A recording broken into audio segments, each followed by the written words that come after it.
This is The Education of Little Tree. It's a short book. It's a true story about a young boy in the Great Depression who, after the death of his parents, goes to live with his Cherokee grandparents in the Appalachians, and they teach him the Cherokee way of life. It's funny, heartfelt, and is the autobiography of its author, Forrest Carter, the well-spoken and charismatic storyteller for the Cherokee Nation. Well, that's what it was sold as, but as you can tell by the title of this video, something is deeply wrong here. So let's talk about The Education of Little Tree.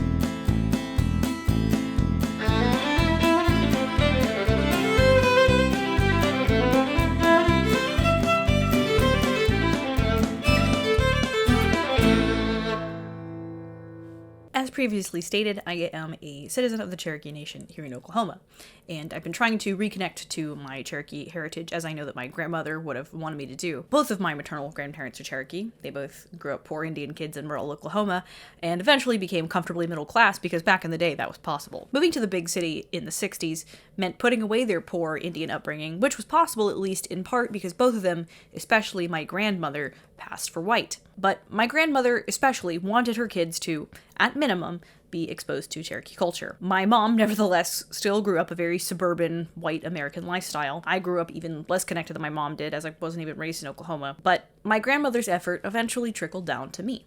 And she handed me The Education of Little Tree when I was probably 8 or 9 years old. And I doubt that my grandmother knew anything about this book. In this video, I'm going to be using the words Indigenous, Native, and Indian interchangeably. If you take issue with the use of the word Indian, I don't know what to tell you other than this video is probably not for you. We call ourselves Indians. It doesn't really matter that that's not historically accurate. We're so far beyond that point, it does not matter anymore. There are definitely spoilers for the books by Forrest Carter, The Education of Little Tree, as well as Gone to Texas, also known as The Rebel Outlaw Josie Wales. Just as a warning going forward, there is some racist language up ahead and continuing throughout the rest of this video, so content warning there. So what's in this book? My grandmother told me it was a wonderful, true story about what it was like to grow up in Cherokee during the Great Depression. Now, keep in mind, my grandmother was born in 1940, so a little after the Great Depression. But again, she did grow up very poor, and my great-grandmother absolutely survived the Depression, so the memories of it are still there. I did read it as a kid when I was like 9 or so, but my child brain knew that it was sad, and my brain did not like sad things, so I read it like once and I was done. But I read it again as an adult about 2.5 years ago, knowing that there was some controversy about the author, but like no specifics beyond that. So let's talk about the story here. Little Tree is our main character. There he is. It's set in the Appalachians. The text doesn't give specifics, but the author later said Tennessee. In the beginning, his parents die and he goes to live with his Cherokee grandparents when he's about 5 or so. They teach him about Cherokee culture, they teach him how to live off the land, as well as how to make whiskey, which is how his grandfather makes money. They go to church every so often. At one point, some figures from the government come and take Little Tree away to an orphanage. He has a bad time, and eventually his grandfather comes to take him home. At the end, his grandparents both die of old age, and the book ends with him traveling west towards Indian territory while living off the land. His grandparents are both salt of the earth kind of people. They're knowledgeable about their environment, they work hard all the time. His grandmother is a caring and, for lack of a better term, grandmotherly type of woman. His grandfather is a stern and serious man who doesn't trust the federal government or highly educated people. There are a few minor characters, such as Willow John, who's this lone Indian man who is friends with his grandparents. He might be related to them. It's not clear. There's a lot more details that we'll cover as we go on, but that's a general outline of what we're looking at. And I gotta say, I really enjoyed reading this book. It's a smooth read. I don't read a lot of fiction anymore, as you can tell by my stack here. So this was a very easy read, but it's got some really funny moments and some really heart-wrenching moments. And, like, I will admit that as an adult rereading this, I did cry at the end when his grandparents died. But I sobered up pretty quickly because the ending is abrupt and takes you off guard. But still, there's a lot of heart written into this book. I really like the use of Southern/Appalachian language, words like reckoned and young'uns, and like this one passage. Let me read this for you. Looking back on it, me and Grandpa was pretty ignorant of the Bible, and I guess confused as to all the technical ways by which you got to heaven. Me and Grandpa more or less figured we was out of the whole thing, technical-wise, for we never could get it reasoned out to make any sense at all. Like, that's just, I love it. It adds to the realism of this story, which at times is so honest and tangible, and sometimes is non-existent. More on that later. Now, clearly I'm not an expert on Cherokee culture, but there are a few things in this book that struck me as, questionable. The name of Manola, the Earth Mother, given at the very beginning of the book, didn't seem, right to me, as I'd never heard anything about an Earth Mother, let alone one named Manola in, like, Cherokee stories. Grandpa's fear of education also didn't strike me as really realistic, as the Cherokee had historically been some of the most educated people in the United States. There were some things I didn't know enough about, so I didn't feel qualified to pass judgment. The concept of a birthday season didn't seem right. Neither did the idea of dancing at night in a ceremony to honor a fallen oak tree, nor did the marriage stick. But again, I don't know enough about Cherokee culture to dispute these things, and I think a lot of other readers don't either. But hey, this is a popular book. It's well written, and it makes you appreciate nature and the simpler things in life. It was actually used as required readings in schools, even within the last decade, if you find like kids' book review projects on YouTube. And look at that.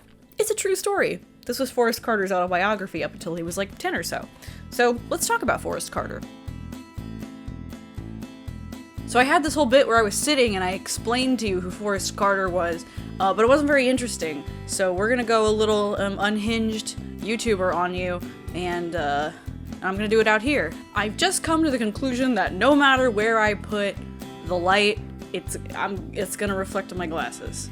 I'm sorry. Let me take these down. I painted these. Are you impressed yet? I did not paint over this wood paneling, okay?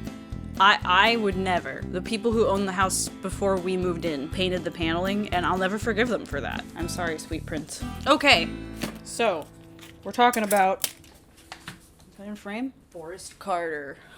Oh, he's really small. Forrest Carter. Now, we've already established that Forrest Carter wrote The Education of Little Tree, but the book that made him famous is Gone to Texas. It was originally, I believe, published under the title The Rebel Outlaw Josie Wales, but Gone to Texas. But the copyright is still listed under The Rebel Outlaw Josie Wales, so either one is correct. They're the same book. So basically the plot of Josie Wales is there's this guy and his family gets murdered by some Union soldiers. So he joins a group of like Confederate bushwhackers in Missouri. And then he eventually is like, I'm tired of fighting. So he moves to Texas and he starts his life over.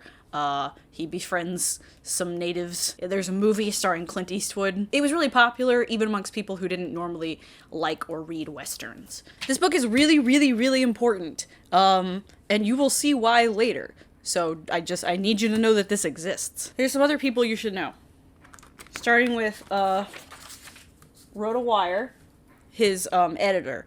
No, his literary agent, sorry. Later in the video, you're gonna hear me say Rhoda Weir. That's because I'm an idiot. This is his editor. I don't have any pictures of, Eleanor Frida if you Google her. Like, I went digging, y'all.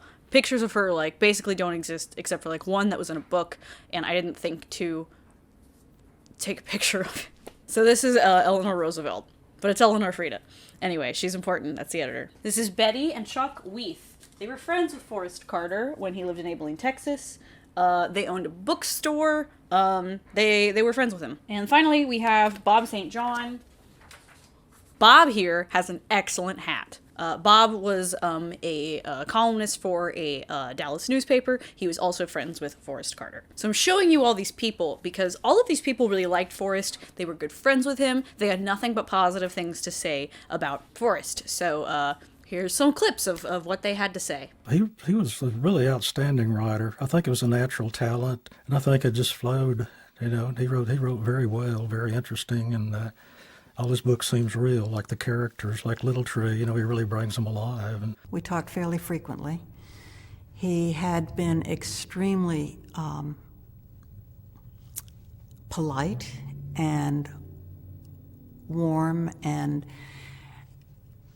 deferential on the phone, which always made me laugh because I didn't see myself as somebody to be deferential to. And he meant a lot to me. I'd really fallen in love with Little Tree, and I figured he was Little Tree, and I really cared about him. and cared about his childhood. He was a storyteller. He always was a storyteller. You didn't really have to work to get a conversation going with him. He could build on any opening and put together a monologue that served well. He would just tell stories. Everybody wanted to be close and hear him because he had these stories, and He did have a magnetic he was personality. just one of those people that you wanted to hear his stories. When he was in the store, everybody would say, "Forrest is here," and they'd be, he was like he was a folk hero or somebody just, and they all wanted to gather around and hear his latest tale. But as I'm sure you know by the title of this video, something is wrong here. This is not the full story of Forrest Carter. You see, Forrest was a pen name and actually a completely fabricated identity altogether. So who was this guy? Is Little Tree even real? Was it based on anything? So once you learn the story of Forrest Carter, I mean the real Forrest Carter, all those things I said about doesn't sound quite right, but I don't know enough to dispute it, things are gonna start to make a lot more sense. So let me give you the twist, and then I'm gonna introduce you to some more people who you should definitely know. So, Forrest Carter's real name is Asa Carter. So, Asa Carter was a white supremacist, a staunch segregationist, an anti-Semite, and a Klansman from Alabama. Well, I'm proud to be a redneck. A redneck philosophy means this. They have the principle of the Southland of freedom from government. They believe in racial integrity and a Christian ethic for a home. Look magazine recently said that the white woman is looking to the black male for manhood. Now let me tell you something, gentlemen. Now we must exert our manhood and we must fight for this great race of people. Governor George Wallace raised taxes in his 4 years down there 72% to finance this degenerate, mongrelizing school system that's brainwashing and killing our children. He sucks. And now it's time for a whole new cast of characters. He's gonna fall. Watch him. That's symbolic, isn't it? This is Dan Carter. He's not related to Forrest Carter. I need to state that right away. He is a historian, and he is the author of the wonderful book... That's gonna fall. Unmasking the Klansman. I had the ebook version of it. I could have printed out a picture of the cover, but do you think I think about things before I do them? So that's basically what the cover looks like. So, in fact, I'll put a picture of the cover on the screen, and that's my version. I think it's pretty close. Also, Dan Carter is a really nice guy. Without him, without his direct help, and I mean like direct help, this video would not be possible. So you should absolutely like go buy his books and read his books. You will like that book. So go read it. Go support my new Uncle Dan. Hi, editing Allison here. I didn't realize that the ebook that I was reading for Unmasking the Klansman, I didn't realize that the page numbers would fluctuate depending on the size and resolution of the screen on which you were reading the book. So I apologize for the inconsistencies in the page numbers. I opened it on my phone as opposed to my computer and was like, oh, why are there 700 more pages than I thought there were? Well, there aren't, but pages are smaller on your phone. So my apologies. We have 3 more people to introduce you to. This is Marco Ritchie. This is Laura Browder. And this is Douglas Newman. I couldn't find a picture of you, Douglas, without, like, Facebook stalking you. So this is a picture of Paul Newman. Douglas Newman. Marco Ritchie was the director of a documentary called The Reconstruction of Asa Carter, which is available actually on YouTube to watch. So, go watch it. It's really good. It's really informative. It's really well made. Marco's another person who, without direct help, this video would not be possible, so thank you, Marco. This is Laura Browder.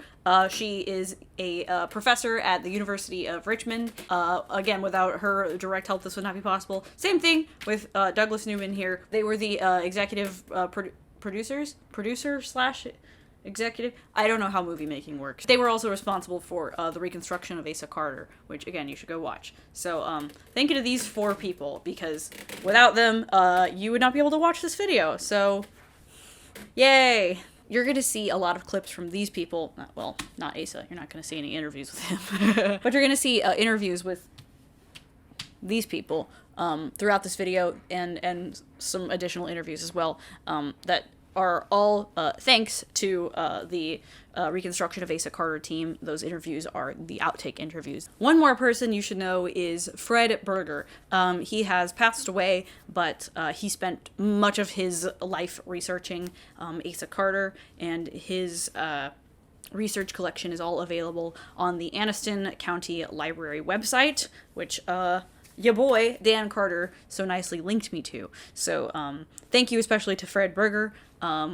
He's a real one. Is this just a giant thank you list? Yes. But without these people, this video would not be possible, so please go support their work. I will leave links to where you can find their discography, where you can find their works in the doobly-doo. Somebody you should know but don't have to worry about thanking is George Wallace. I didn't print out a picture of George Wallace! Ugh. Man, when you think you've remembered everything, you always leave something out. I'm not apologizing for forgetting to print out a picture of George Wallace. He sucks. George Wallace. He basically looks like evil Rod Serling. George Wallace became the governor of Alabama in 1962. George Wallace was a hardcore segregationist until he wasn't, but that's not relevant to this video. Well, it is, but anyway. George Wallace is an interesting person that we don't have time to get into right now. Dan Carter, your boy, wrote a book about George Wallace. I've read little snippets of it, and I think I'm gonna go buy it.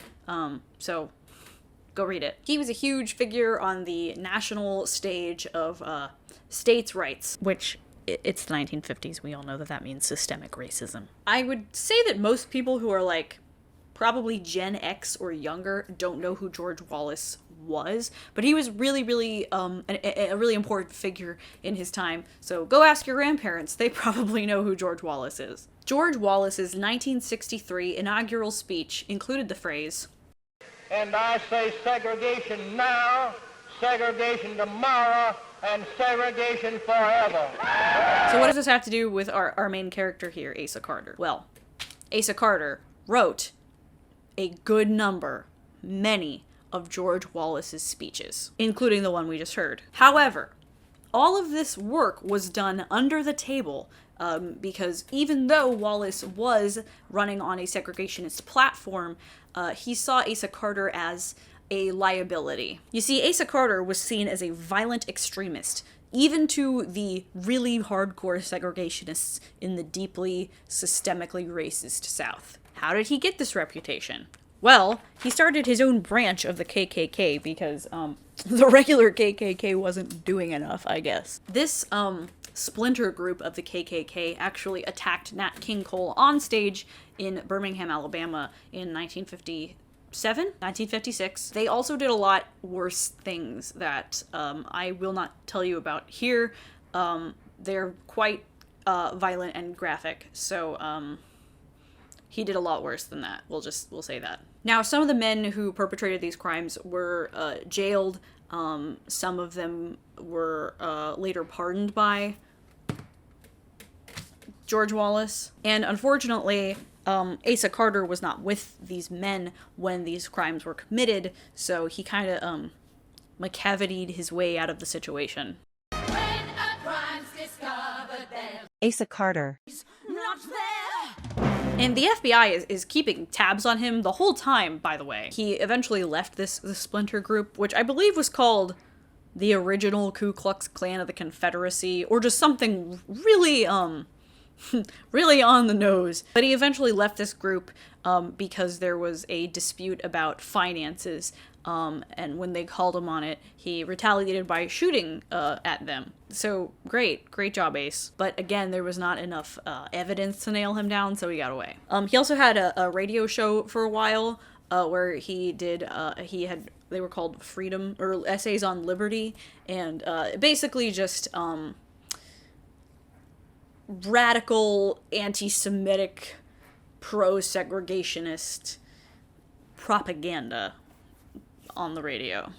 Well, you know, for 100 years after the war between the states, The South had the largest contingent of colored people than any section of the United States. You notice that when these blocks began to move into the cities, well, now the cities start talking about how they're in trouble. In the unrelenting war of the liberal propagandists to destroy the order of our civilization, and out of the chaos erect a new order of central government control over our lives. No, what the liberal is doing now is what he always does. After he creates a mess, he's busy hiding that mess while he figures on brand new plans to bring about a utopia. His plans now are using the power of the federal government to carry out what he calls an education and enlightenment of our children.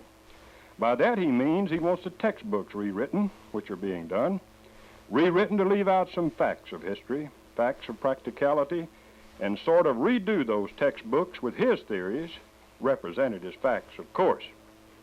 In other words, he's bent now on teaching our children that 2 + 1 = 4. If he can do this, and he will, then the so-called education of schools become propaganda mills of government. But again, Carter was a really good writer, so he wrote a lot of speeches for George Wallace. But George Wallace ran for president in 1968, and he didn't invite Carter to join his campaign because he knew that Carter's staunch segregationist stances were too extreme for a national audience.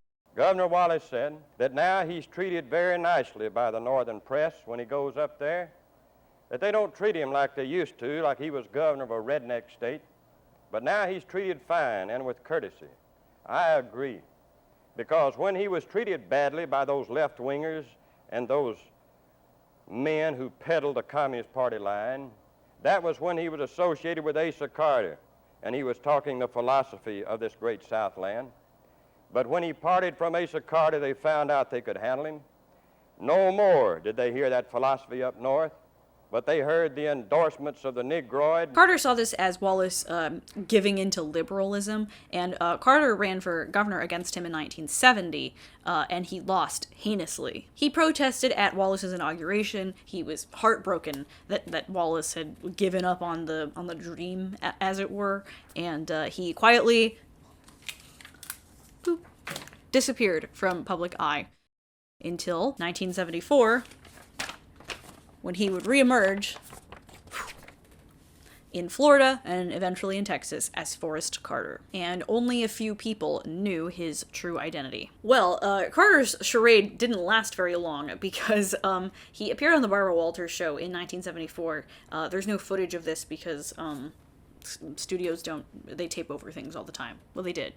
And before tape. Anyway, but again, Barbara Walters is a national television show, so many of his colleagues and people who knew him in Alabama immediately recognized him as Asa Carter. This was reported on in a New York Times article in 1974 by Wayne Greenhaw. He is another really important figure who isn't going to come up a ton in this, I don't think, but he knew Forrest as Asa. He knew Asa Carter and then later met him again as Forrest. Greenhaw does some great investigative journalism here, noting that the copyright for Gone to Texas is listed under Asa Carter's address. Anyway, Forrest definitely knew about the article, and he was not happy about it, and affirmed over and over and over again that he was not the same person as Asa Carter, which is some real Ben Kenobi shit. I haven't gone by the name of Asa Carter since all before you were born. So the article was public, but it didn't really make a huge dent in Forrest Carter's literary career, shall we say. And The Education of Little Tree was published in 1976, 2 years later. Little Tree was not, like, super popular when it was first published. It actually didn't really gain traction until after Forrest Carter's death in 1979. He died of, he was very intoxicated and got into a fist fight with his son, and then he died shortly thereafter. But anyway, Little Tree got more popular in the 80s and 90s after Forrest Carter's death. And his identity wasn't questioned really again until 1991, when our boy Dan Carter wrote an expose for the New York Times titled "The Transformation of a Klansman." And now the fact was available as public knowledge to a much wider audience. Forrest and Asa are the same person. But by this time, The Education of Little Tree was already hugely popular. My grandmother's version is the 1986 reprint. By this time, it was being taught in schools, and the book was kind of quietly moved from nonfiction to fiction. And now most people under the age of like 30, maybe 40 even, don't know much about this book at all, which might be for the best. Like, it never happened. There's so much more detail to the Forrest Carter story, which again, you can read about in Dan Carter's book, Unmasking the Klansman. All of the books I used in this video were either given to me directly by the incredibly generous Dan Carter, or from a public library, or were paid for by my supporters on Patreon. So if you're interested in supporting me, link is in the doobly-doo. I don't do monthly charges, so you only get charged when a video comes out, which clearly is not frequently, so consider supporting me on Patreon. So the purpose of this video: I want to talk about Asa/Forrest Carter, The Education of Little Tree, and how both have had a lasting impact on how people perceive Indians, and more specifically Cherokees, in the modern day. I don't think any aspect of The Education of Little Tree is true. I mean, it's just not, none of it fits with his own life. People can say it's psychologically true, or it has a kind of underlying truth about it, but in fact, it doesn't. While I'd love to do an entire video just about the inaccuracies of Cherokee life portrayed in the true story of Little Tree, such a thing already exists in the form of 2 interviews that I'm going to show you some clips from. Both of these interviews were conducted for the documentary The Reconstruction of Asa Carter. The first of these videos is a nearly 3-hour-long interview with Dr. Richard Allen, a former policy analyst for the Cherokee Nation, as well as he's also a Cherokee citizen.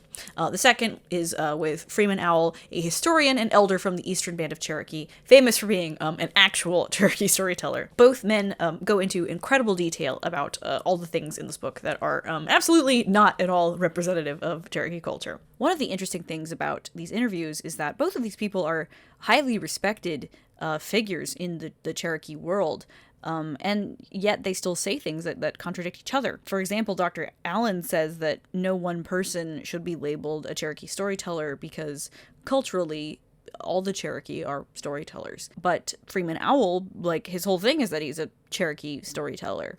But there's some other things that they say where they disagree with each other, and I think that's really fascinating and serves to the greater idea that Cherokee are obviously not a monolith, and that's going to come up again later in the video. Now, I know both of these videos are very long, so I understand if you don't have time to go watch these very long videos, but they're really fascinating, so highly recommend checking them out if this remotely interests you at all. So, knowing that Carter is not at all Cherokee and full of backwards beliefs, I wondered how much of this book was historically accurate. So, in addition to these 2 video interviews, I reached out to Dr. Gregory Smithers, author of The Cherokee Diaspora, another great read, to clarify some of the historical points for me. I emailed him, and he graciously responded to my questions. So, firstly, Little Tree is sent to an orphanage/boarding school. And I should note, by the way, people have often made the mistake of saying that this was like an Indian boarding school. However, in the book, Little Tree is the only Indian kid there at all, so it's not like an Indian boarding school like the ones that have been coming up in the news in the past few years. It's just a regular boarding school where they're allowed to beat kids. Anyway, at the orphanage, the Reverend says that Little Tree is a bastard child as his parents weren't married. But that didn't seem right because Grandma and Grandpa tell him that his parents were married by the Cherokees. Dr. Smithers states Cherokee marriages were recognized by the state of North Carolina. Now, while Carter says that he grew up in Tennessee, the same still applies. The Cherokee were and are a political entity, and with so much intermarriage between whites and Cherokees over the centuries, it feels ridiculous that the state government wouldn't recognize it. For some reason, Little Tree and his grandparents also go to a church where people from many different denominations and races come together. Dr. Allen confirms that this is not at all accurate. The great irony is that they don't live in a Cherokee community. They meet in church, for the most part, on Sundays, and it's a white church, not an Indian church. One chapter in this book is almost entirely about Little Tree's grandfather during Reconstruction, as a boy, observing secretly a small family and also like secretly providing help and food to them as they try to build their farm in a clearing. One of these people is an ex-Confederate soldier. One of them is a slave or a former slave. There's a lady. It's a little kind of confusing. These people are in bad shape, both like physically, and clearly have just escaped a battle or some other harrowing event. Things seem to be looking up until a group of people who Grandpa calls the Regulators show up. Now, the book says that they had fancy uniforms and guns and represented politicians who passed new set laws and they raised taxes. They put up the red flag, meaning they was going to take it over. They also kill everyone at the farm in cold blood, and the land is eventually sold to some rich person. Grandpa calls them the Regulators, but as far as I can tell, the Regulators of the Reconstruction era are not representative of the government or politicians, but were rather bandits and outlaws more concerned with violence. That's from a Google search. So was there another group that could have been referred to as the Regulators, or is this term just being used incorrectly? Dr. Smithers says, the Regulator movement was an anti-taxation movement in North Carolina and parts of South Carolina during the late 18th century. It was anti-British and had racist overtones. Carter's use of history seems a bit slippery here. Slippery is a great word. Someone should tell that to Laura Browder. So it seems like this might be a case of an honest mistake. Maybe just having learned something incorrectly, as Asa Carter is obviously not a historian. Or it could be a deliberate misdirection and misinterpretation of history with a lot of symbolism because the federal government comes in and ruins the lives of individuals all the time, and it's also all the white people who are the victims, not the Indians whose land they're stealing. So it should be said that Little Tree is not a Cherokee name, and neither is Willow John.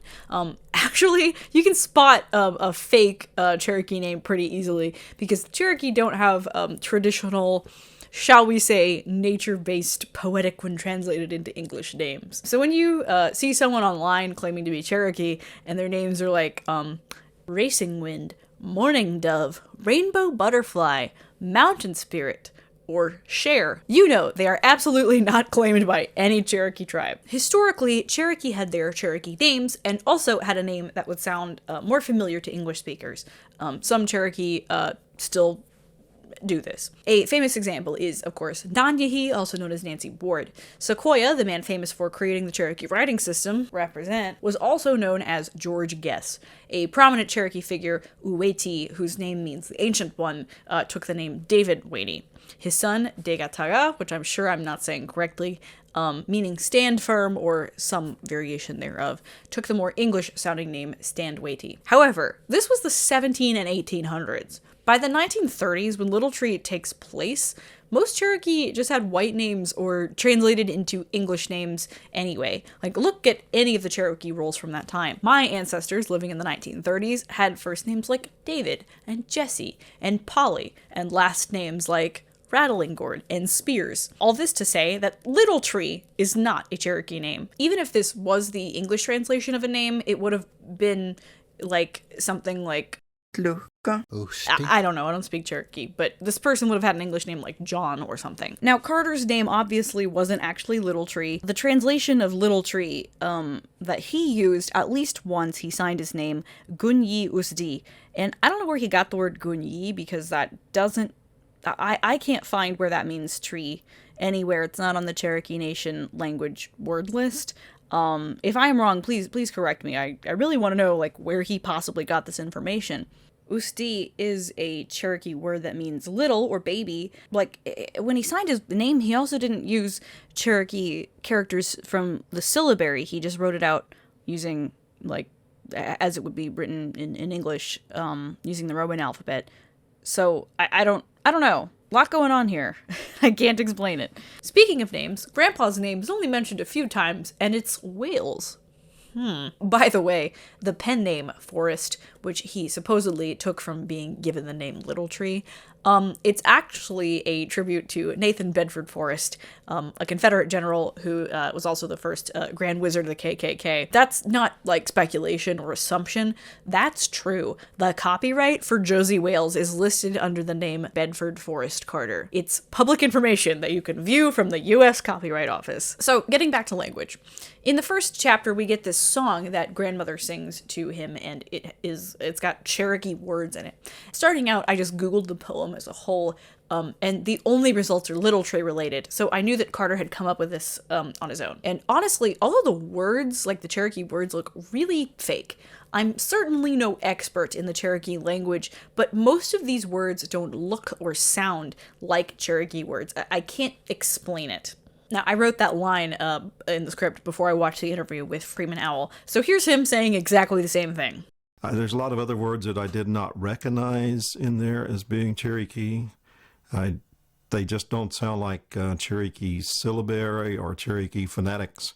There are certain things that Cherokees do not say, and sounds that they do have, like E, and there's a lot of in the Cherokee language, and so I was a little confused. And you can basically tell the Cherokee words by their pronunciation, the syllables, and there are just certain syllables that the Cherokees do not use, and you can identify those very quickly. For as descriptive of a book as Little Tree is, it does a whole lot of telling and not showing about Cherokee culture and belief. Like Grandpa says, to do this because it is the Cherokee way, as opposed to just doing something and the reader knowing that it's the Cherokee way because of how the book is written or it implies, or saying Cherokee once and letting the reader infer that this is how the Cherokee do things. Like, the word Cherokee is all over this book. You can't escape it. And yet Carter can't be bothered to actually use the term Jalagi, which is the Cherokee word for Cherokee.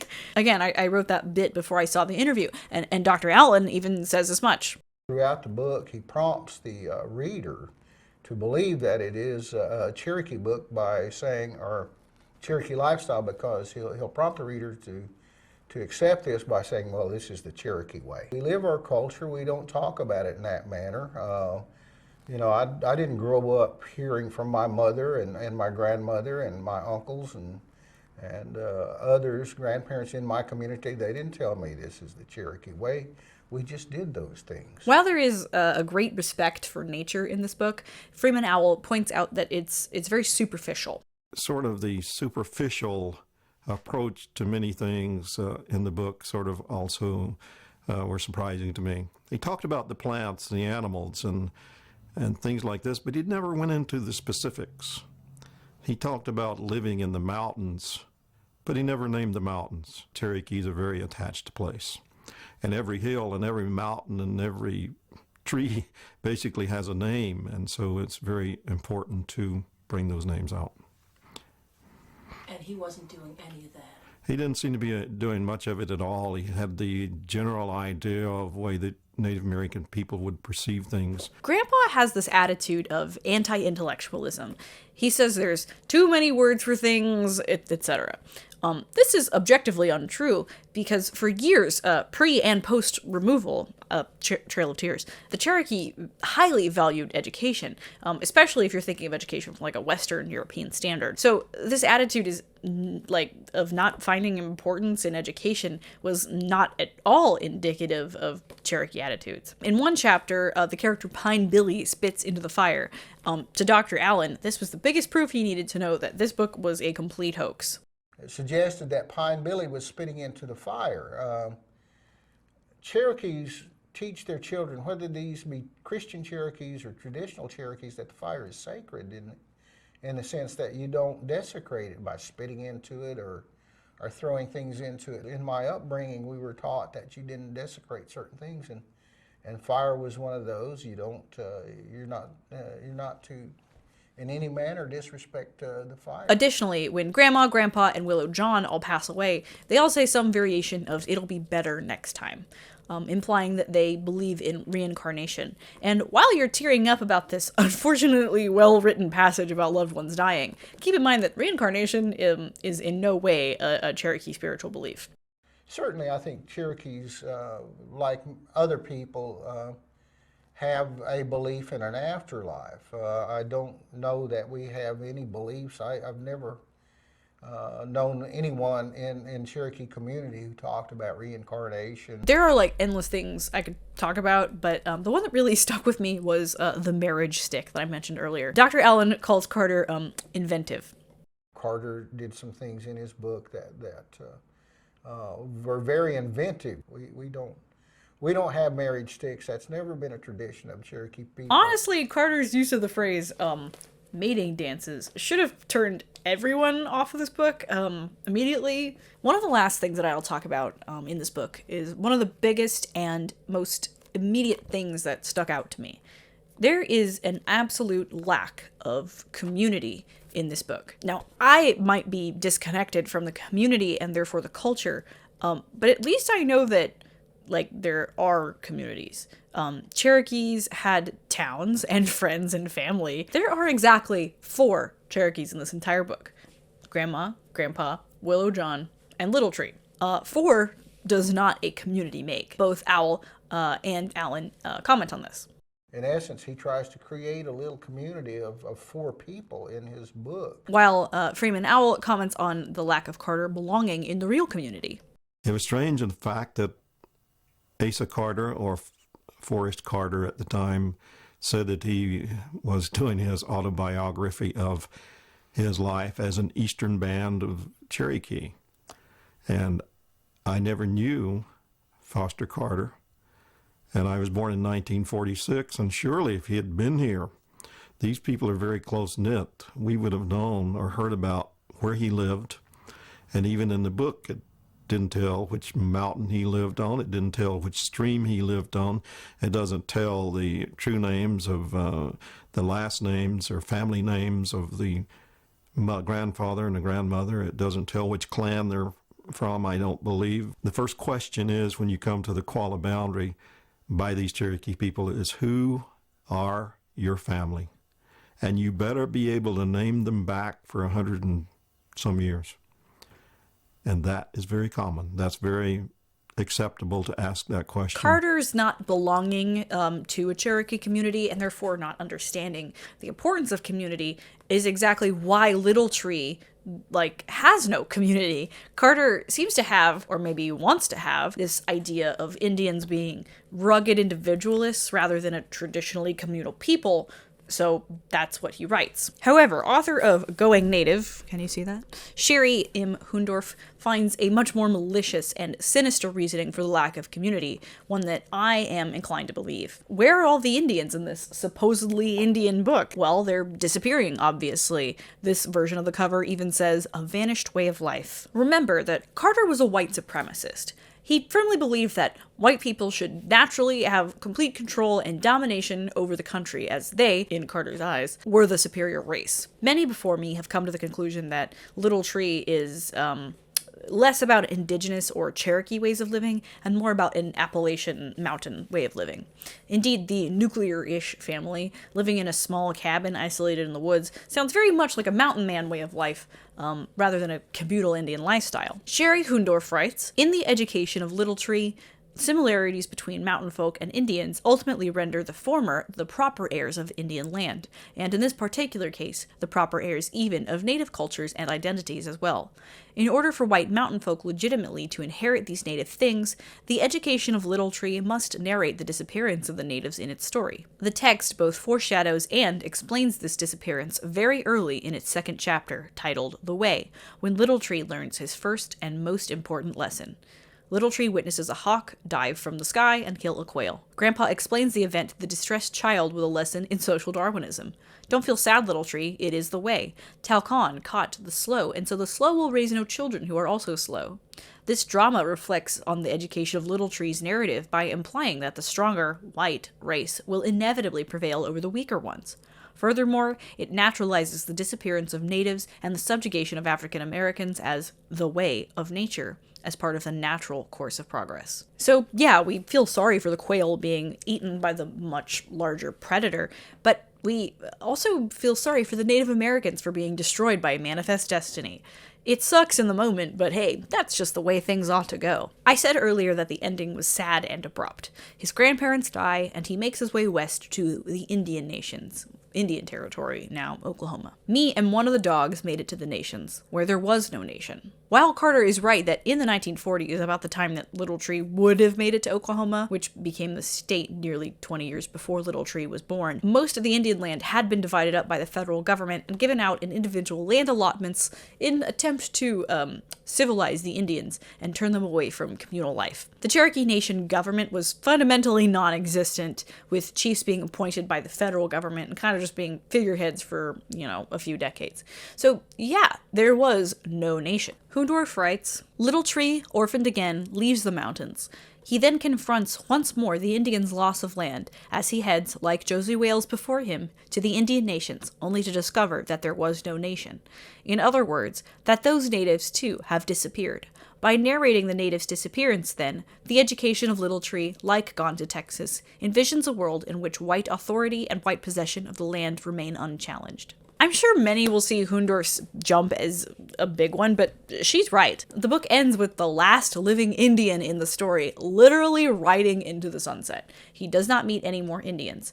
If he really had made it to the nations, he would have found tight-knit communities of Cherokees that would have welcomed him with open arms. But the book can't end that way, because one, Carter didn't actually do any of that, and nobody would be able to verify his arrival in Oklahoma, and two, that would defeat the purpose of the book. That Indians are a memory of a simpler, agrarian time that have all but died out. Not surprisingly, this book is littered with stereotypes. Let's talk about a few choice ones. Most notably, throughout the book, there's this running theme of Little Tree's grandparents and Willow John being able to connect with nature and communicate through nature. And while certainly indigenous cultures as a whole have a closer connection to the land that they live on, I don't think that's a hot take to say that. Carter's depiction of the Cherokee characters in this book are based on stereotypes rather than reality. Here's what Dr. Allen has to say.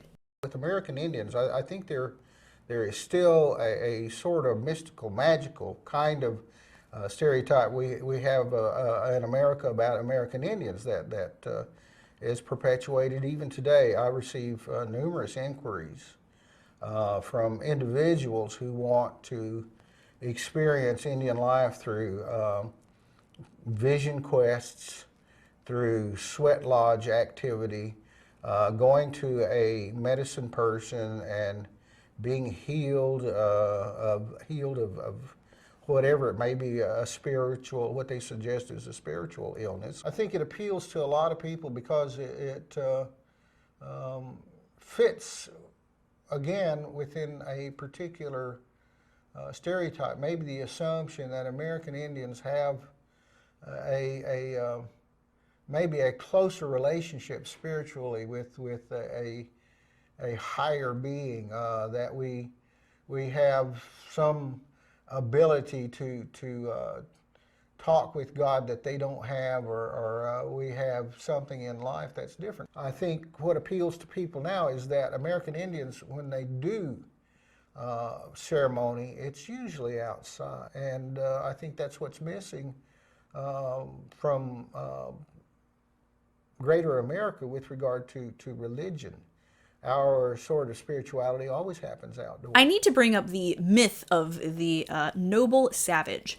Historian and scholar Joseph B. Herring describes the noble savage stereotype. Native Americans were seen as independent beings of stately bearing, brave but honorable warriors and beautiful princesses, gifted orators, and creatures of innocence and simplicity living from the bounty of nature. While, of course, again, indigenous people from across the Americas were incredibly knowledgeable about their environments and indeed living from the bounty of nature, this stereotype infantilizes Native people and reduces them to simple creatures, incapable of advanced knowledge or complex societies and civilizations. This trope is, of course, older than Europe's contact with the Americas and has been used for centuries to describe a great number of peoples, but in the modern era, it's mostly applied to Native Americans. You can see this stereotype in characters across time, most famously in the 20th century in Westerns or even Native-centric, but not Native-told stories like Pocahontas or Dances with Wolves.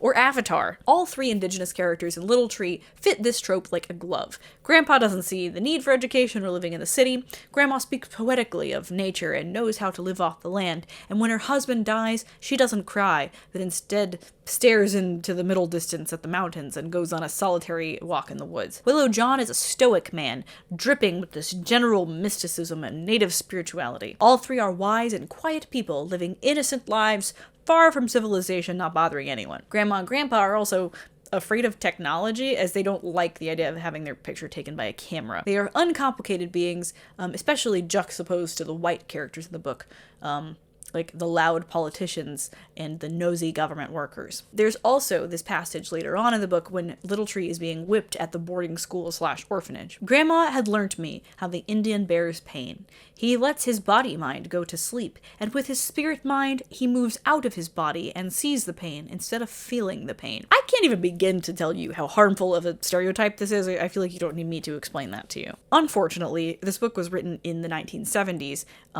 and lives alongside the reawakening of the noble savage trope. So white people read this and they're like, wow, so powerful. They're such incredible beings, those Indians. More on that later. So as we know, the noble savage stereotype seems innocent on the surface, but is in fact quite harmful. There are some more outrightly racist stereotypes that Carter acknowledges, and in fact subverts, but I don't think that he did that for the benefit of the Indians. Nonetheless, I find these moments interesting when considering they were written by a white supremacist. There's a really heavy-handed example at the beginning of the book when Grandma, Grandpa, and Little Tree get on a bus. They are laughed at and they are made fun of by people on the bus. The bus driver even does the how thing. Oh. Little Tree is too young to understand what any of this means, but it's very clear that this entire bus of people is laughing at these poor Indians who can't count money quickly and don't have bus tickets. Clearly this is wrong, and Carter knows it's wrong and wants the reader to know it's wrong, but like, Carter's doing the same thing on a much grander scale by making a mockery of native people. Great meta commentary there, Ace. The natives are not the only ones getting this treatment. There's an additional character nobody seems to remember or wants to talk about. This character was so questionable that he was even written out of the movie. Yes, there's a movie. No, I have not watched it. Let me just read you this passage straight out of the book. This is on page 161 if you've got the 1986 reprint. Mr. Wine was maybe 100 years old. He had a long white beard and wore a black coat. He had a little round black cap that set on the back of his head. Mr. Wine was not his real name. His name started off with Wine, but it was so long and complicated we couldn't get it straight, so we called him Mr. Wine. Holy shit, okay. Knowing that Carter was a raging anti-Semite did not give me high hopes for the rest of this chapter after I read that. I won't bore you with the details, but Mr. Wine gives Little Tree lots of life lessons about being thrifty. Mr. Wine is not the most outrageously offensive stereotype of a Jewish person, much like how Grandma and Grandpa are not the most outrageously offensive stereotypes of native people. Mr. Wine isn't a bad person either. He just works on clocks and lights a candle and prays and is a forgetful old man that dies in the next chapter. But why Carter chose to include a Jewish character in the story, it's beyond me. Through the lens of Carter's life and his bigoted beliefs, I have a hard time believing that Carter wrote this character in good faith. There's a whole lot more to Mr. Wine that I don't even want to touch because I'm not a Jewish person. But again, knowing that Carter was a white supremacist and an anti-Semite makes it really hard to ignore things that Mr. Wine says and does. Anyway, this book is full of BS and I cannot believe that it went unquestioned for so long. Anyway, Owl and Alan's interviews go into great detail about the specifics of the inaccuracies of Little Tree, so if you're really interested in seeing just how many things Forrest Carter got wrong, the link is in the doobly-doo. The timing was excellent because the American people were re-examining the red man when you realize that even up through the 30s, the American public was talking about the red man as something about to vanish or had already vanished. And yet here in the 60s and 70s, we began to realize that the Indian is very much with us and we treated him badly. And so, yes, there was a groundswell of enthusiasm for the American Indians, part of our American history. Carter's version of being an Indian is exactly what the American public wanted to see in the 1970s. A romantic story of living off the land, being connected to nature, and sticking it to the government. Half of this book is just Little Tree's grandfather teaching him life lessons in the woods. Little Tree feels spiritually connected to the trees, to the animals in the woods. He's able to communicate with his parents via nature. What this book doesn't talk about is the crushing poverty of indigenous people in the 30s. Yes, you can tell that his grandparents are poor, but he never goes hungry. He never doesn't have a roof over his head unless he deliberately goes to sleep in the woods. Even in the winter months, he's never freezing to death. They apparently have enough resources to make a pair of moccasins for one of the starving kids in town, even though by the 30s, the Cherokee weren't wearing moccasins and buckskin anymore. They'd been dressing like white people for over a century at that point. And for a book that's supposed to be about being a Native American child in the 30s, it's immensely disconnected from reality. The reality that during the Depression and beforehand, that many Native children were often forced to be given up and were shipped off to Indian boarding schools where they would literally have their culture and language beaten out of them. And unlike Little Tree, grandparents can't just decide to come get you and take you home. Often there would be no home to come back to if your family starved to death or were forced out of their allotted land by the government. Or the Dust Bowl. S. Marisol Acelta Castro writes in The Passionate Lie, in comparison with a verified autobiography of Scotch-Irish Cherokee author Ricky Butch Walter, Carter's tales sound slick and sanitized. Walker was raised a generation after, but in the same region of northern Alabama as Carter, and he doesn't sugarcoat the difficulties of a southern rural upbringing. Little Tree delights in feeling the Earth Mother with his bare feet and communes with the wildlife. Walker reminisces about children choking down tobacco juice to kill intestinal worms. I'd like to note here that Ricky Walker is not legally Cherokee. He is a member of a tribe that is not recognized by the other 3 Cherokee tribes. So he's not a verified Cherokee, as she states. But I don't doubt that he grew up as an impoverished Appalachian child. Crazy, though, how if you write something semi-realistic, people will just believe you if you say you're a Cherokee. I can't help but picture my grandmother. I certainly don't see her running through the woods and talking to animals or hiking up a mountain at sunrise to get closer to Mother Nature. No, she told me stories of her father working double shifts digging ditches just to feed the family, of her and her brothers fighting over food at dinner, of her taking up household responsibilities at an incredibly young age because her mother was sick, of scraping together money to get a tank of gas just to get to the store. But this is the 70s. People don't want to see that. They want to see Iron Eyes Cody crying about the pollution of Mother Earth. Iron Eyes Cody was Italian and not at all Native, by the way. They want to own dream catchers and wear moccasins and tassels and try to get connected with the earth, man. People don't want the crushing reality, like the occupation of Wounded Knee, or the fact that Indian boarding schools still exist, or the fact that sovereignty, clean water, and voting rights are still being fought for to this day. Carter, when he was Forrest Carter, was a charismatic, tanned, cowboy-looking kind of guy. If you don't know anything about any Native cultures, it's very easy to fall for a man doing Indian dances at the dinner table and waxing poetic about walking in nature. His literary agent even said, he was an Indian at a time that Indians were hot in America. Forgive me for saying that, but that's the only way I can describe the atmosphere of the 70s. Carter provided the perfect Indian narrative for the American population in the 70s, a sanitized narrative, and selling it as a true story further sanitized the idea of life as a Native person. Oh no. It's an outright lie, a malicious lie, I would argue. And even though objectively we all know that it's made up, nobody seems to care. Some people find it odd that that this racist would be so sympathetic to Native Americans, but in fact, there's a long tradition of this. Many Ku Klux Klansmen claim to be descended from Native Americans, and the reason is that American racists, Southern racists in particular, have always drawn a distinction between the noble savage, the Indian, and the black man. Blacks are natural slaves. They're docile or violent, but they're willing to suffer slavery, whereas the noble savage, the noble Native American, is too free, too independent, and unwilling to endure the rigors of slavery. And what that means is that they're sort of like white Southerners. They're willing to stand up for their rights and their own culture and not simply give in when they're faced with their oppressor. Let's look at Carter's belief system. In his eyes, and indeed the eyes of many white Southerners at the time, things were fine and dandy until the federal government stepped in to interfere with the sacred way that things were always done, whether that be slavery or segregation. The feds were actively working to ruin or destroy Southern culture, a rural way of life with close communities of like-minded individuals, and the hoity-toity intellectuals in Washington were trying to force their ways upon everyone else by letting the deplorable outsiders, black and brown people, into their communities. Crazy how opinions haven't changed in the last half century.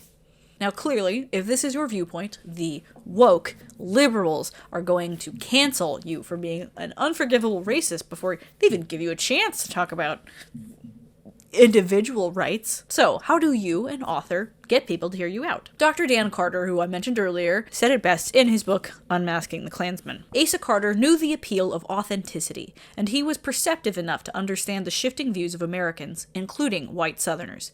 To be a successful author, he would need to write books for a broader audience than the fanatical followers who embraced his racist speeches, articles, and pamphlets in the 1950s and 60s. But if he managed to modify, and often conceal them, his underlying beliefs were always present. He never abandoned his beliefs that America should be cleansed from the influence of pseudo-intellectual sophisticates and wealthy elites who lacked the courage to resist black Americans, Jews, brown immigrants from south of the border, and other racial degenerates who presented a threat to what he saw as the nation's core identity. Asa Carter, a talented writer, knew that he would have to use a very strong allegory. An allegory so strong that his own brother, Doug Carter, even said that Asa/Forrest believed it so hard that it became reality to him. Okay, so think about this. If you're not Native American, which statistically most of you are not, what do you know about Native Americans? Knowing that natives were forced off their land, often violently, is about the extent of most people's knowledge. Ojibwe scholar and author Dr. David Troyer writes, Indians can, and do, look like anyone. After 500 years of intermarriage, Native American racial identities, as opposed to cultural identities, compose a wide range. It's pretty hard to claim you're African American or Chinese if you don't look black or Asian. Most Americans will go their whole lives without meeting one of us. The result? What non-Indians know about Indians does not come from the kind of daily interaction that typically shape the understanding of people different from them. We Native Americans are dwarfed by the ideas that abound about us, and this imbalance itself leads to invention. After all, who are you to say someone is or is not a thing they say they are if you've never had any experience of that thing? And, indeed, by the time of Asa Carter's life in Alabama in the early 20th century, Indians would be so far removed from his life that he could form just about whatever ideas he wanted. So all that stuff I said at the beginning of the section about the federal government stepping in and ruining your culture sure sounds like what happened to the Indians. You don't have to be a literary critic or an analyst to see that he uses Native Americans as the kind of stand-in for white Southerners. Native Americans have been victimized by the federal government. They've been driven. Their culture has been destroyed, and in the same way that white Southerners. But you can't say that about white Southerners. But it's perfectly politically correct to talk about the way in which Native Americans have been, their culture, their way of life has been destroyed by the federal government going back. I mean, they're a sympathetic group. So, to maintain his lifelong anti-government politics, yet become more approachable to the public, Carter would become a Native American. Okay, sure, he'd become an Indian. There are 100 articles you can read about why Carter faked an Indian identity, or why anyone fakes an Indian identity. Believe me, I've read them all. This topic has been covered extensively by authors, white and indigenous, who are far more eloquent and educated than I. But the one thing that so few people touch on is why Carter chose to become Cherokee specifically. I had to give you all of that context about Josie Wales and what's inaccurate about the book, so now that I can really talk about what I really want to talk about. Firstly, for context, sorry, there's still more context, a very, very brief history of the Cherokee Nation summarized from multiple sources. I used, oh wow, that's about to fall over. Cherokee Diaspora by Gregory Smithers, Cherokee Tragedy by Wilkins, Thurman Wilkins, and After the Trail of Tears by William McLaughlin. as well as the Cherokee Nation website. So the Cherokee Nation, pre-contact, stretched over a huge portion of the southern Appalachians. When Europeans arrived and began to settle the land permanently, the Cherokee began to adopt white ways of dressing, agriculture, education, and government, and even slavery if you had money. The reasons why the Cherokee adopted these practices are immense, and I don't have time to go into every single detail, but the short version is that 1, many Cherokees really liked these things, and 2, Cherokees knew that they would have to adapt to white man's culture if they wanted to be taken seriously by the white man. For a while, this worked. This is actually how the term 5 civilized tribes came into being, the 5 tribes being the Cherokee, Choctaw, Muskogee, Creek, Chickasaw, and the Seminole. The process of becoming civilized wasn't enough, though. Little by little, land cessions in the East were made to the United States government. Some people saw the writing on the wall and decided to go to Indian Territory on their own accord, starting at the top of the 1800s. These people became known as the Old Settlers in the Cherokee Nation West, and their descendants now make up the United Kituwa Band of Cherokee, a federally recognized tribe here in Oklahoma. Cherokee territory in the East was getting smaller and smaller. The Supreme Court even ruled you can't take any more Cherokee land.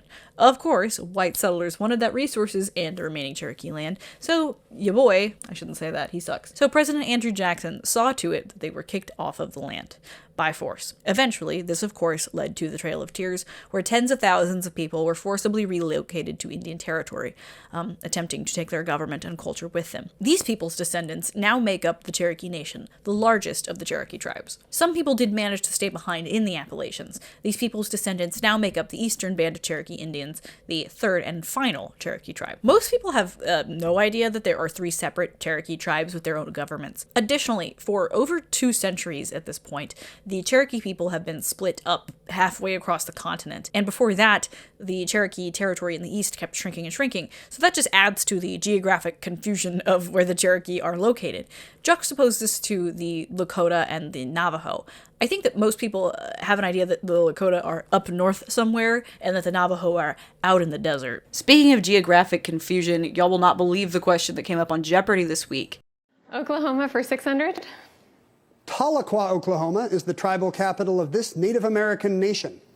Scott, what is Osage? I'm sorry, no. Osage? Bro, did you even watch Killers of the Flower Moon? Oh my god. Nobody knew the answer to this question, which is unbelievable to me. The Cherokee Nation is currently the 2nd largest tribe in the United States, and not a single person could answer this question correctly. Not only that, but I feel like this is a trick question. Would Jeopardy have accepted either the Cherokee Nation or the United Kituwa Band, because both are out of Tahlequah? Is this a trick question, Jeopardy? Or did the people who wrote this question, did they not have any idea? I'm kind of blown away. I don't think there's ever been a question on Jeopardy that I could answer that not a single other person knew the answer to. Also, how did he say it? Tahlequah? Tahlequah. Tahlequah. Tahlequah.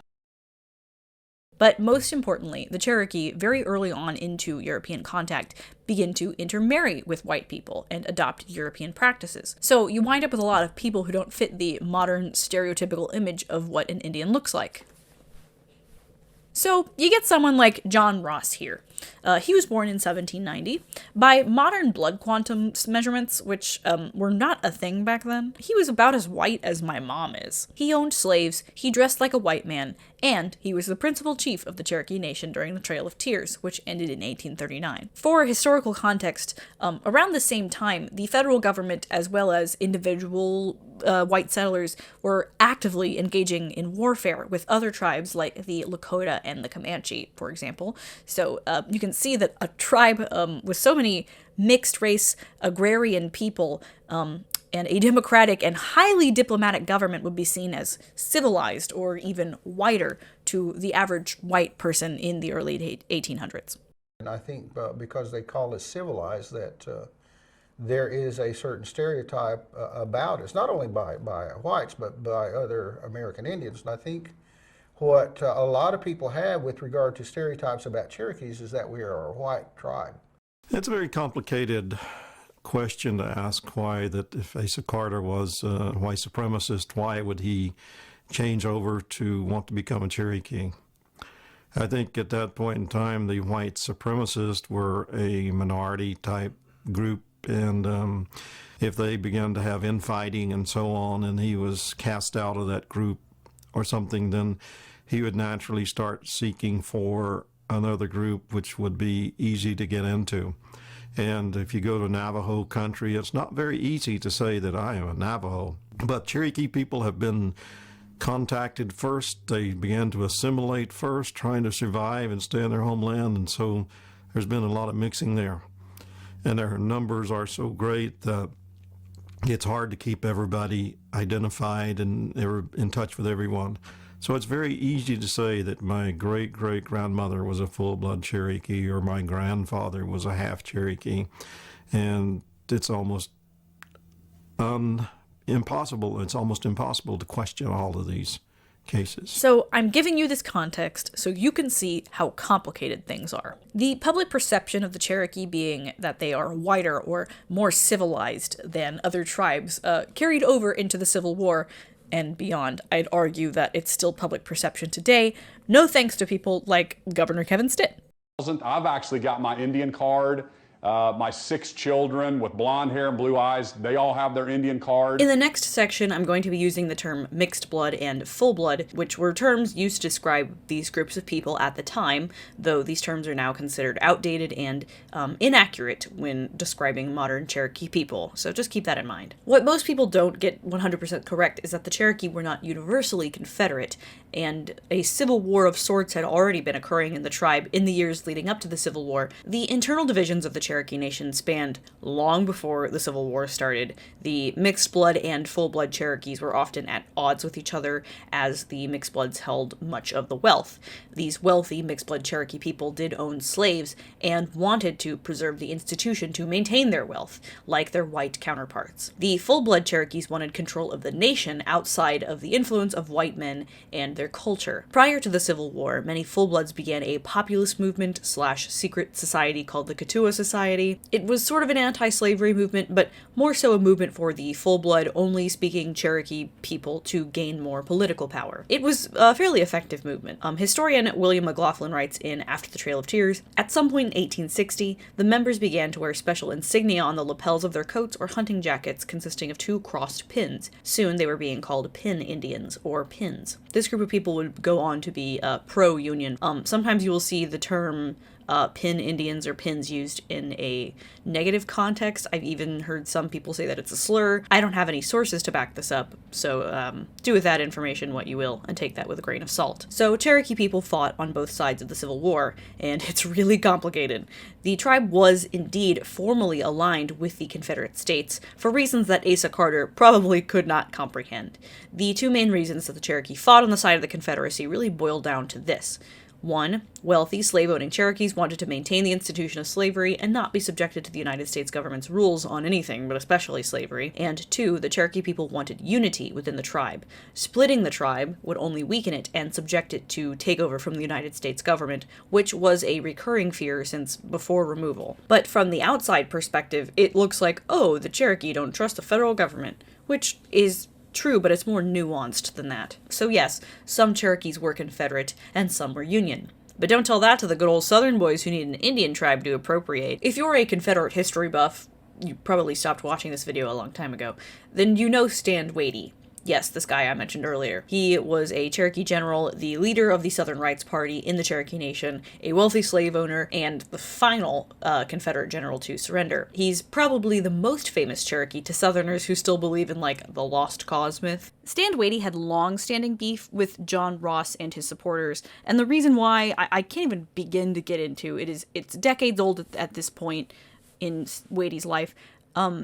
And it's baked so deep into Cherokee history and culture that, like, we don't have time to get into it. Oh my gosh, we don't have time to get into it. But this long-standing beef that he had was honestly just as big of a factor in his actions leading up to and during the Civil War as it was about, yes, he obviously wanted to keep his slaves. It's because of Stand Watie that many Lost Cause Southerners and people with only a vague knowledge of the Civil War think that the Cherokees were an exclusively Confederate-leaning tribe. Historian R. Halliburton Jr. writes in Red Over Black, Black Slavery Among the Cherokee, the Cherokees may have displayed the strongest color prejudice of all American Indians. The Cherokees were adamant in their determination not to become racially identified with a subject people whom they regarded, as did their white neighbors, as their servants and inferiors. Scholar Mark McGurl writes, Carter's choice of a specifically Cherokee, and not, for instance, a Seminole, kinship for himself is important. In the selfsame context of gross inequalities of power that made things like the Trail of Tears possible, the Cherokee had, with the approach of the Civil War, finally, after considerable debate and dissension, cast their lot with the Confederacy, thereby becoming subject to yet another historical calamity. Among other reasons for the alliance, the Cherokee shared with the white South a long-standing tradition of keeping African slaves. Looking back from the vantage point of the Civil Rights era, Carter would have accurately perceived a history of red supremacy in the Cherokee that he may have found appealing. Here's Dan Carter's summation. As Carter knew, the Cherokee were among the most race-conscious of the 5 civilized tribes of the Southeast. Far more important was the connection he made between white Southerners' defense of a world of white supremacy and the willingness of American Indians to engage in violent resistance to a federal government that sought to destroy their culture. So, why did Asa Carter choose to become Cherokee? In short, 1. The Cherokee were a large, dispersed, and, to the average white person, nebulous group. 2. The Cherokee had, for at least 2 centuries prior to Carter's life, been perceived as a whiter and more civilized tribe than other native groups. 3. Wealthy Cherokees practiced slavery and obviously had their own negative ideas about black people. And 4. Stand Watie and other Confederate Cherokees came to represent the entire Cherokee Nation's viewpoints during the Civil War, especially to white outsiders. So, seeing a native tribe with a history of looking and acting white, down to the racism and Confederate sympathies, and that most people in the modern era don't have a clue about, it seems obvious that Carter would be able to just slip right in and start associating his anti-federal government and social Darwinism ideologies with a Cherokee persona. The first 2 points on this list are also helpful for understanding our next section. How did he get away with this? People completely just weren't interested, they weren't paying attention. I have no idea how this managed to escape people's notice, but people just forgot. And they liked the book a lot, and they kept reading it. I think the book is no longer labeled as nonfiction, but it doesn't really matter. The people who loved the book loved it no matter what, apparently, and they just forgot all this stuff about Forrest Carter.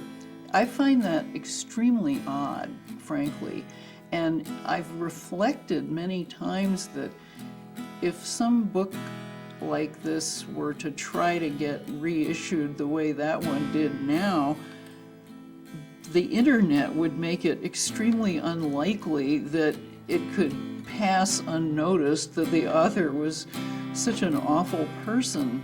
But boy, people are very willing to overlook this. 1. The Cherokee were a large, dispersed, and, to the average white person, nebulous group. Carter did not come from or move to a Cherokee community. Despite his many claims about his Indian friends across the U.S., he was a lone wolf type of character, just like Josie Wales, just like Little Tree. His friends, who were all white, latched onto the idea that I have an Indian friend who can tell me about Indian things. Nobody assumed malice, so nobody thought to check with, I don't know, any other Cherokee on Earth. And even if they did think to question the legitimacy, which why would they, anybody else can walk around and claim to be Cherokee, read the book, and say, sure, that sounds about right. Sounds like stuff my grandmother told me. So while other Indians did read the book and speak favorably on its behalf, none were knowledgeable about Cherokee language and culture. Speaking from experience, most natives I know will be the first to admit that they don't know much about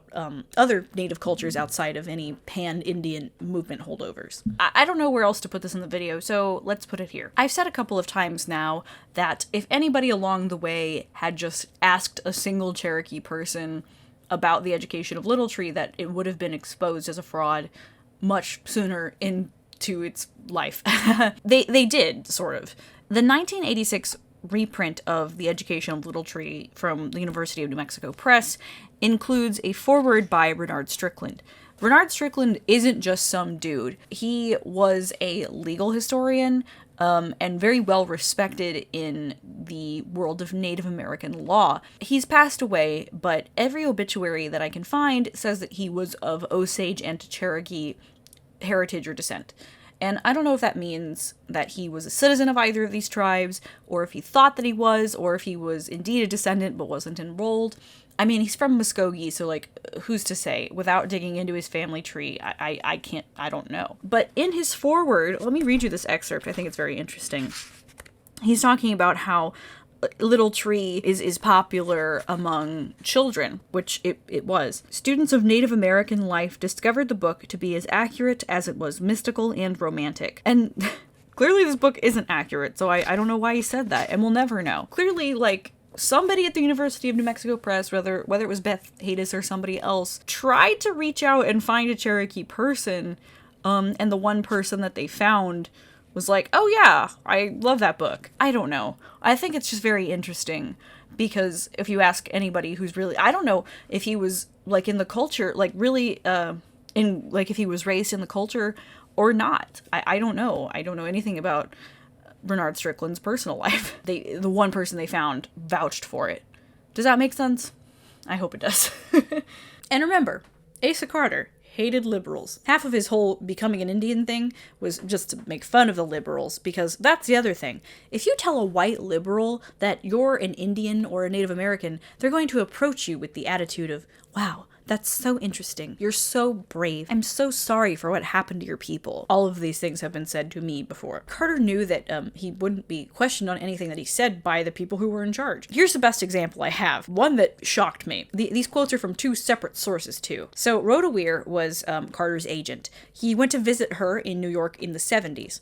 And the first thing that he said to Weir and her husband was calling the man operating the elevator the N-word. She was shocked at first, which, why wouldn't you be? Indians hate black people, Weir's then husband whispered to her. They were political liberals who would never have tolerated racist language from a man they saw as white.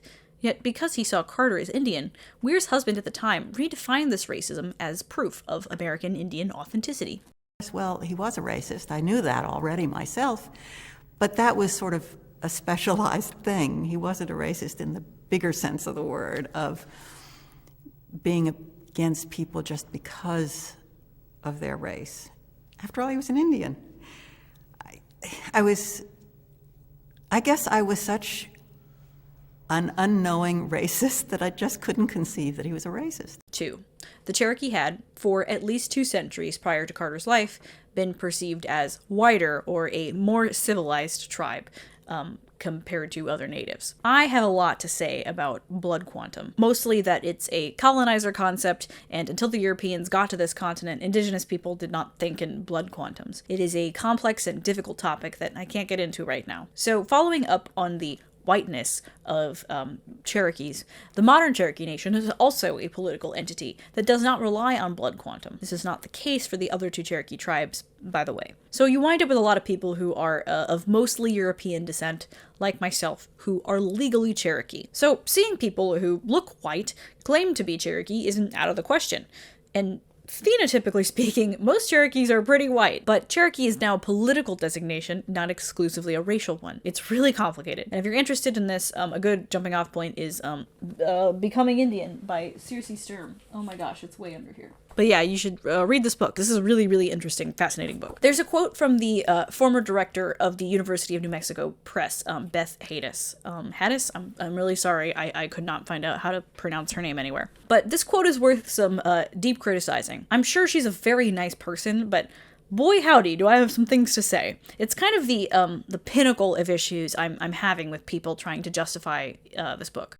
One of the interesting things about Little Tree is that there are some Cherokees who like it fine and some who don't. Yeah, there are some Cherokees who are also trying to dismantle the sovereignty of their own tribe, so I don't think that this is a great argument. Is that a straw man? I don't know. I feel like the point stands. Cherokee's a big tribe, there's a lot of different branches. There are 3. But also people just have all different views of what it means to be Cherokee, I think. I don't think I'm speaking out of turn here. You're right, but you are also speaking out of turn. Little Tree also, the author, when you saw his picture on the book jacket, he looked like he was a Cherokee. So he was very plausible as a Cherokee. What does a Cherokee look like, Beth? There are a lot of people from that part of the country who are part Cherokee. No, there are a lot of people from that part of the country who think they're part Cherokee. I've always felt that Forrest Carter probably was part Cherokee, and he didn't get any respect for it when he was growing up, so he made a new identity for himself where he would get some respect for it later on in life. He was not. He was a white supremacist taking advantage of well-meaning people, like you, to make a profit. So here is the perfect encapsulation of what's wrong with criticism of Forrest Carter. People who have zero idea about anything related to Cherokee anything, thinking that they have the right to speak on the context of Cherokee anything. So, it's all fake. Why did my grandmother give me this book to read? Why did she tell me that it was a true story about growing up as a young Cherokee boy during the Depression? Well, let's look at my grandmother's life. Firstly, I have to state that my grandmother was extremely disconnected from Cherokee culture and life. She and my grandfather were born in some of the poorest towns in Oklahoma. The Indian allotment land that was given to their ancestors wasn't immediately in the immediate family anymore, so selling it for money was not an option. Neither of my grandparents spoke Cherokee, at least any more than I do. While my grandfather lived in Tahlequah and my grandmother's father was born there as well, my grandmother spent most of her childhood in one of the poorest parts of Tulsa, without the internet, of course, assimilated into the typical white American society, disconnected from any Cherokee culture. In fact, my grandmother was far whiter than my grandfather, both in culture and in blood quantum, if you want to measure that way. Her mother, my great-grandmother, was also not Cherokee, and definitely didn't think much of Indian culture beyond stereotypes. Both of my grandparents became teachers, and my grandmother later became a principal. She, as I feel like a lot of our assimilated grandparents and parents did, latched on to anything remotely native. She wanted to be native again. She wanted my very socially isolated grandfather to be Indian again. She wanted that sense of identity. And from a Southern standpoint, I'm sure she felt entitled to the land that she lived on. So yes, she took her children to powwows and other cultural events, but she also had a dream catcher above my bed when I came to visit her. She didn't know that dream catchers are not Cherokee in any sense, but she knew they were native. And so when she stumbled on a book claiming to be written by a Cherokee man about growing up Cherokee, what was she going to believe? Especially because my grandfather was not a very talkative person, especially about his childhood. I doubt that he ever read this book, because he was more of a numbers man and a gifted craftsman more than a reader. He and my grandmother would not have ever discussed this book. My grandparents were never terribly vocal about politics in their lifetime, at least not with their grandchildren, though my grandmother's father was a Southern Democrat, just like Asa Carter. Additionally, my Cherokee ancestors fought on both sides of the Civil War. Their families had been affected directly by the Dawes Commission and the process of land allotments. So yeah, the theme of the federal government coming in and ruining our life was certainly a reality for many Indigenous people. It's one of the reasons it was so easy for Carter to slip into a Native identity. That feeling of distrust for the feds carried through generationally until the education of Little Tree reached my grandmother. I'm sure that she saw her father in this book. By the time the word reached the public that this book was a scam, my grandmother was a principal just a few years from retirement. I doubt she had a working knowledge of, like, the internet. I mean, she kind of did, but to discover more about Forrest Carter, even if she wanted to. It's not like she based her entire life and identity around the education of Little Tree. It was just a pleasant book she'd read that held some sort of nostalgia for a life that she never lived. Fact or fiction? Does it matter? What feelings does it evoke? It is a work of creativity and an outward expression of mass consciousness. I found it to be touching me very deeply. It is, at the very least, a good story. It passed you off because it evoked feelings you are suppressing, and you believed the stories until some jerks dug into the author's past, which may or may not have been true. I don't care. It is artful and creative in using the perspective of a little boy's innocence. My middle finger goes up to you, intellectual materbaters. One person found this helpful. So many great YouTubers have already discussed extensively the topic of the death of the author, notably surrounding J.K. Rowling. The short version is that literary critic Roland Barthes wrote in an essay titled Death of the Author in 1967 that basically states, the author's intentions do not determine the meaning of the text, and instead the reader can interpret their own meaning. And that's well and good, but let's not apply that way of thinking to those acting in bad faith. And The Education of Little Tree is a great Great example about how we cannot ignore the author's intentions and background. A greater example, I would argue, than J.K. Rowling and any of the wizarding world. More like the grand wizarding world, am I right? As we've covered pretty extensively, for a book that claims to be a true story, it doesn't take long into the book for the reader to find blatant misrepresentation of the Cherokee people and culture, Carter's strong anti-government beliefs, and his bigoted opinions. Carter was a segregationist through and through. He felt that the national government had no place telling the states that they had to integrate their schools, public spaces, etc. And you don't have to look far into his books to find that out. The Education of Little Tree was supposed to be Carter's autobiography, but in Josie Wales, we find a closer amalgamation of Carter's autobiography than anything we find in Little Tree. A Southern man who refuses to give in to the ever-furthering reach of the federal government, who moves to Texas to escape his old life of fighting and that tyrannical government. There are two great YouTube essays that talk about Carter in relationship to the rebel outlaw Josie Wales in the most accessible and straightforward way. One is by Fallopian Films, and the other is by Atunche Films. I cannot stress enough how good these videos are. In fact, here's a clip from Atunche.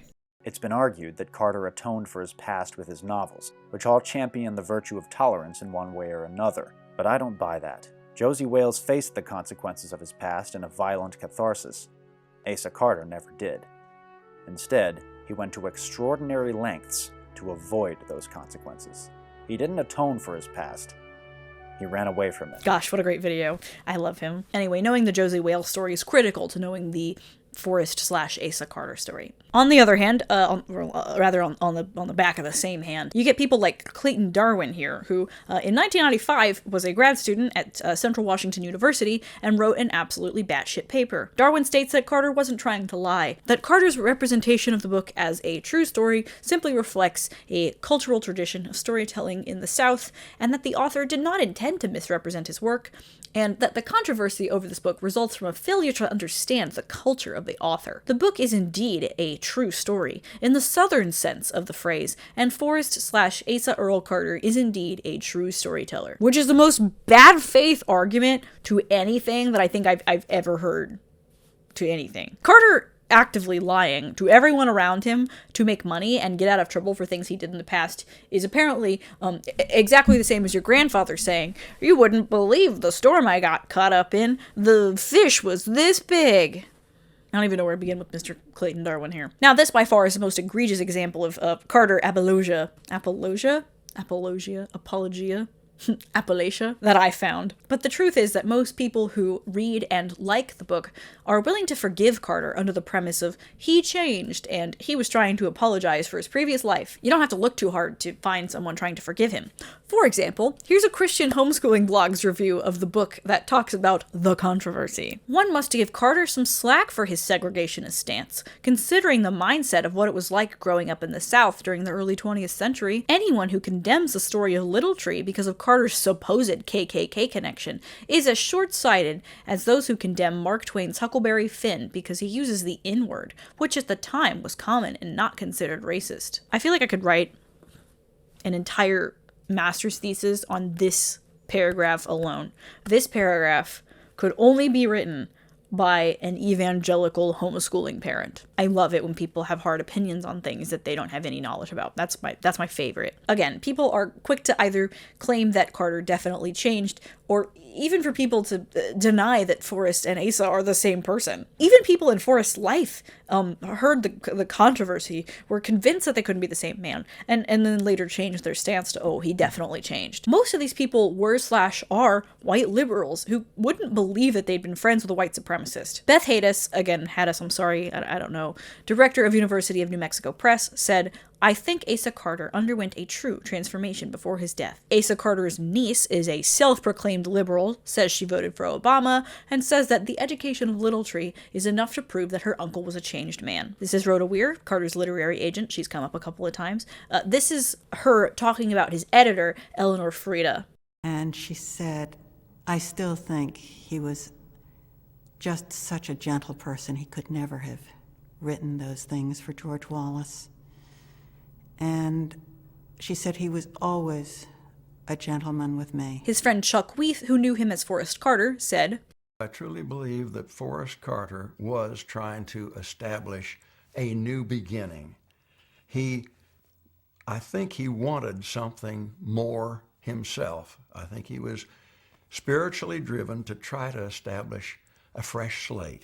Yes, I think it was a redeeming thing he was trying to do. And I think that this was a way to escape that burden of this racial prejudice that was so much a part of the South in those years. Now, there are a number of people who knew Forrest Carter and agree that he did not change, that he was just hiding the Asa part of his personality, and I don't mean to do those people injustice. Some people knew very early on that Forrest Carter was not who he said he was. Now, of course, Asa did not change. It's demonstrably untrue. There are multiple accounts of people who knew Forrest Carter, not Asa Carter, to be a raging racist and anti-Semite, particularly when drunk. Even the better of his friends knew that Carter had not changed into a new person. He'd simply fooled the liberal elite into thinking he was somebody else. If you need proof that Forrest wasn't some brand new person, homeschooling parent on the internet, Carter forged 2 telegrams from prominent indigenous figures in the 20th century vouching for how cool of a dude he was in order to be considered for an interview with Barbara Walters.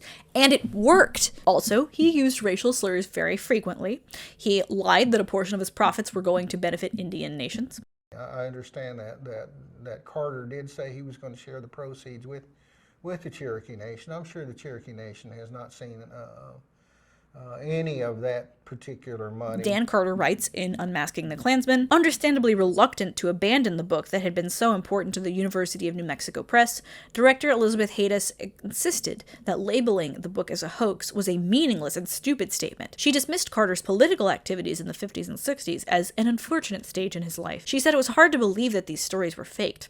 Even if he was a bad man, he took on a new identity and became a good man. That became the refrain of conversationists, telephone calls, letters from fans, and several news stories. But he didn't become a good man.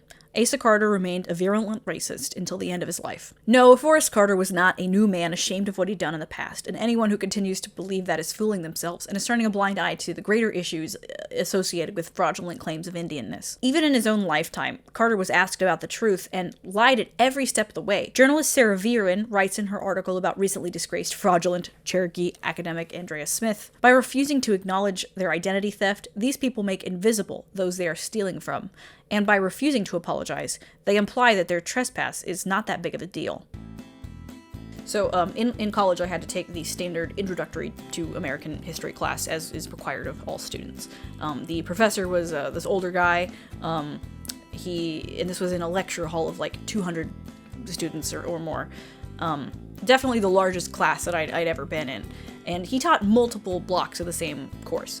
At the end of the lecture on the Civil War, he ended by saying, the final Confederate general to surrender was Cherokee General Stan Watty in 1865. And I was immediately confused. I'd only ever heard Stand Waity.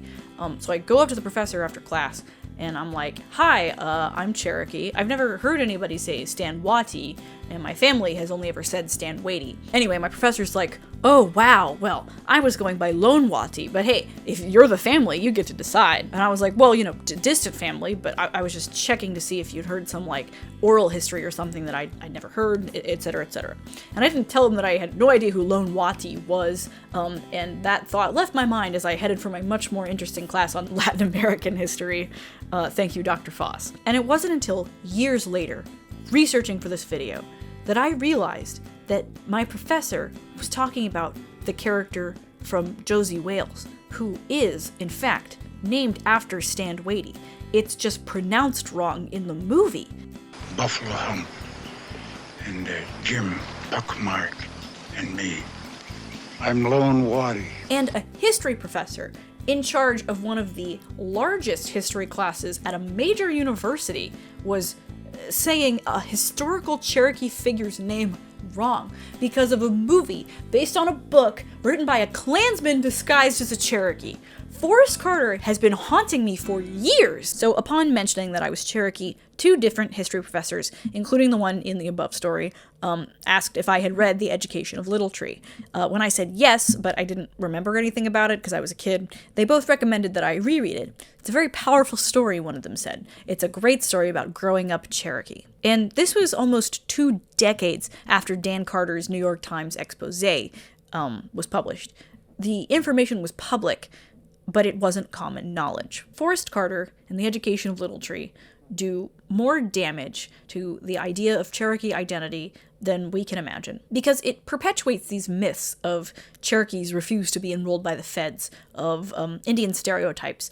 It legitimizes every claim that anyone's ever made about having a Cherokee ancestor, because you could just say and act however you want, and there are, for most people, zero consequences. Perhaps you might think less so in the internet age, but thousands of fake Facebook pages headquartered in other countries designed to sell Native American products would say otherwise. And fake Cherokees still infiltrate art, music, politics, academia, and even when Cherokee people call them out, their careers stay intact 99% of the time. More on this in a second. Unfortunately, the legacy of Little Tree is based on the running idea that Indigenous people are something of the past, that we are not living cultures. Again, this version of the cover even says a vanished way of life. That natives were a noble race of people who lived one with nature and lived a simple life, who wasted nothing and wanted for nothing. That our background, our ethnicity, is little more than a novelty. It's what allows people to claim heritage with no real consequences. Heritage that makes people appear knowledgeable,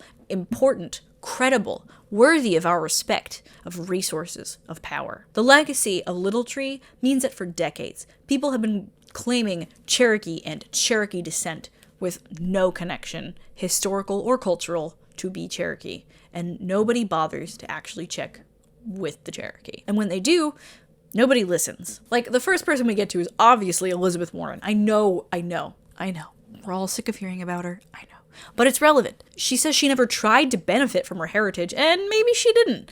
Maybe she genuinely didn't think she got anywhere from claiming to be a native. But Harvard used her heritage to their own advantage. There are 2 articles by journalist Hilary Chabot for the Boston Herald. Here's a quote from one of them. Of 71 current law school professors and assistant professors, 11 are women, 5 are black, 1 is Native American, and 1 is Hispanic. The Harvard Crimson quotes then law school spokesman Mike Shimura? Sorry, I hope that's right. Mike Shimura as saying in a 1996 article. The Crimson noted Warren's heritage again in 1998 when Lainey Guinier became the first black woman tenured at the law school, mentioning that Warren was the first woman with a minority background to be tenured. And she's just one recent and powerful example. Look at Ian Owsley, who is playing Sokka in the live-action Avatar series on Netflix. Some of you are about to be really mad at me. He was cast specifically because Netflix was looking for Indigenous actors to play Indigenous characters. Except he's a member of a group that is not recognized by the other 3 Cherokee tribes. He's not actually Cherokee, nor is the tribe that he belongs to.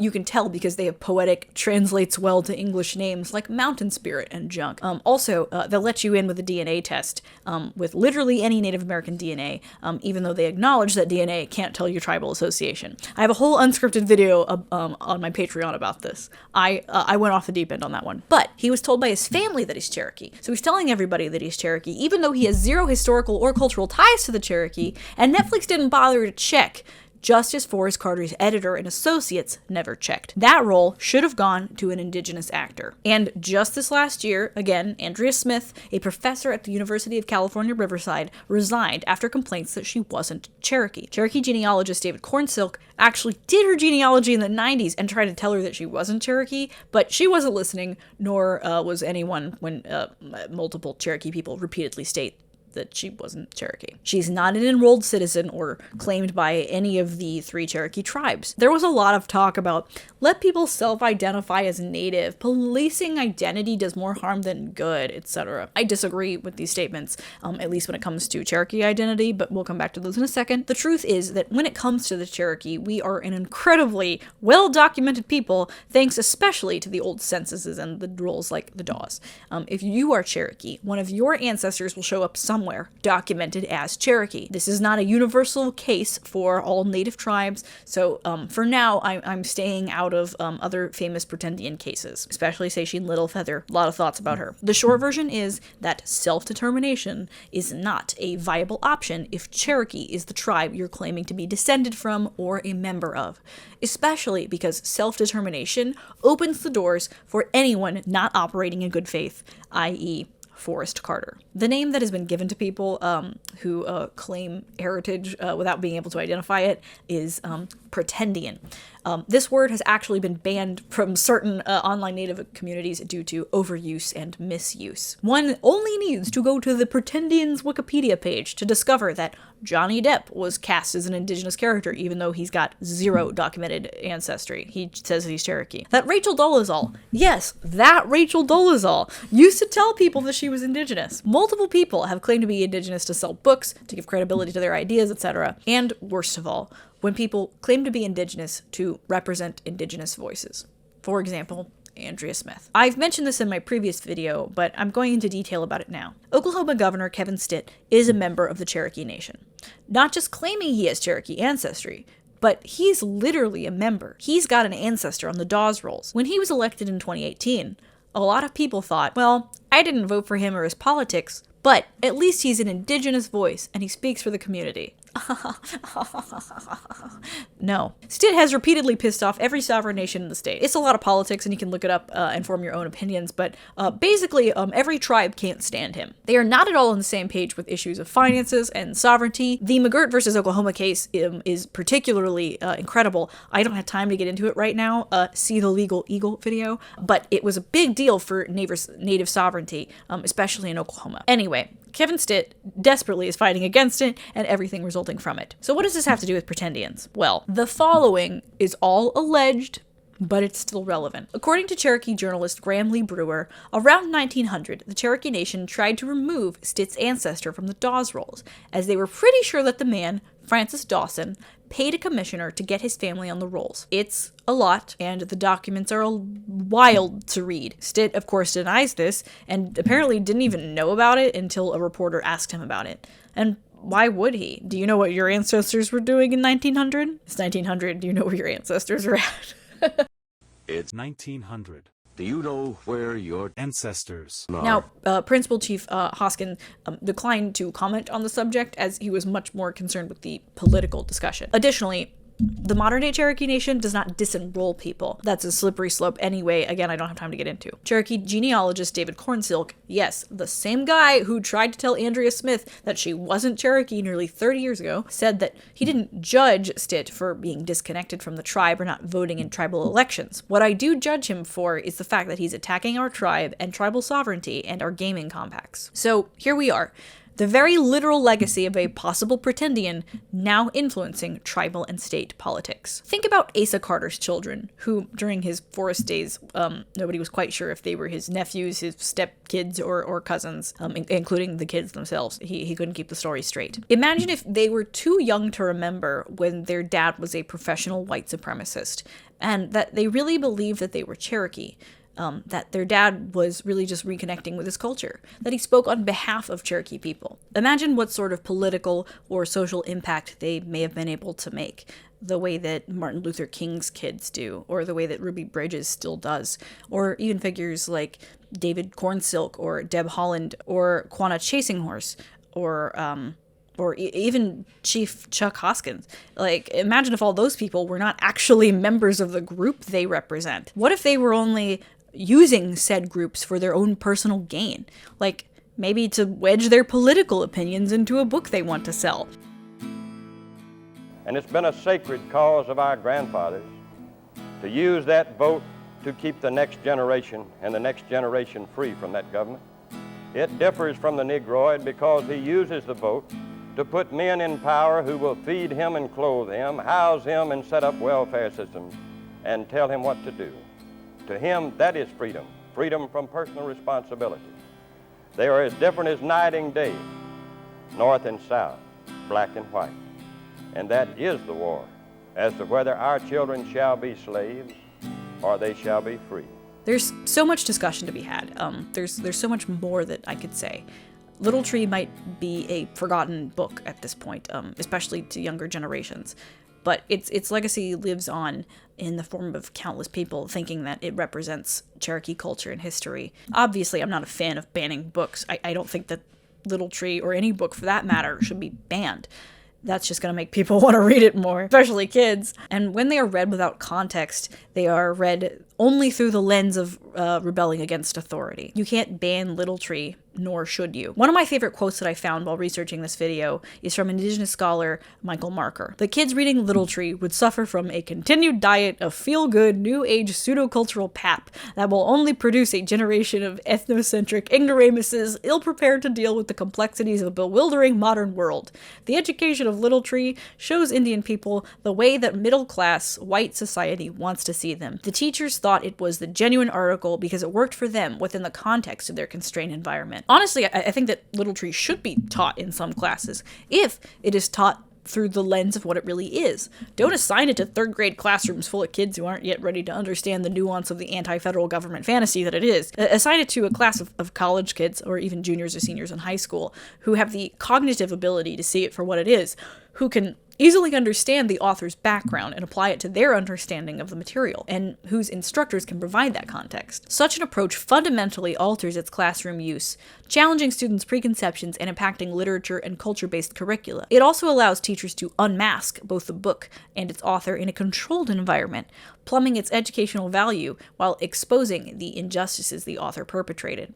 Little Tree offers more educational value today than it did before Carter's past was revealed, and in the hands of a thoughtful teacher, it can bring unique opportunities to the secondary English classroom. Indigenous identity is already a tough, intersectional topic to cut through, and it's only going to get more complicated in the coming decades as we continue to shed colonizer ideals like blood quantum, for example. Indigenous people are very protective of their identities, so when someone claims to share that identity with you, asking for verification is a pretty simple step.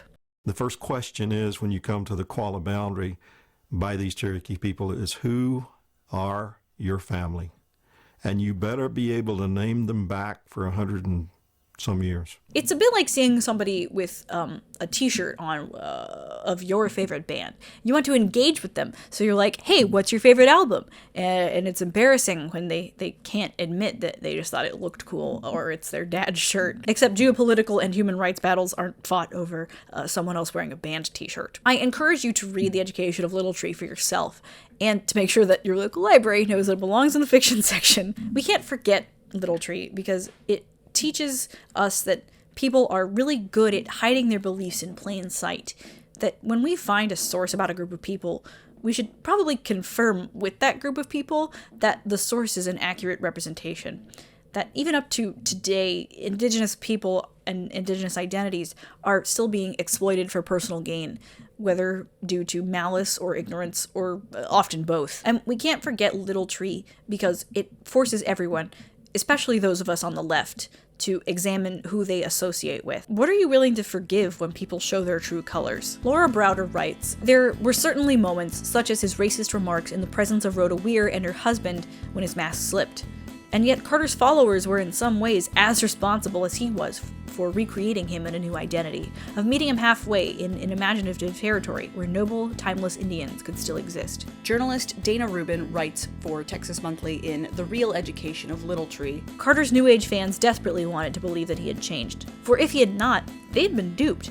Worse, they would have to acknowledge that the book they had seen as validation of their leftist beliefs actually sprang from the far right, from a value system they abhorred. Journalist Sarah Viren writes, in other words, these hoaxes, though they reveal a lot about people who carry them out, also say something about those who fall for them in the first place. And maybe, just maybe, when there's a topic you're unfamiliar with, say Cherokee culture and heritage, maybe don't trust the first person who fits the mold of what you want to hear.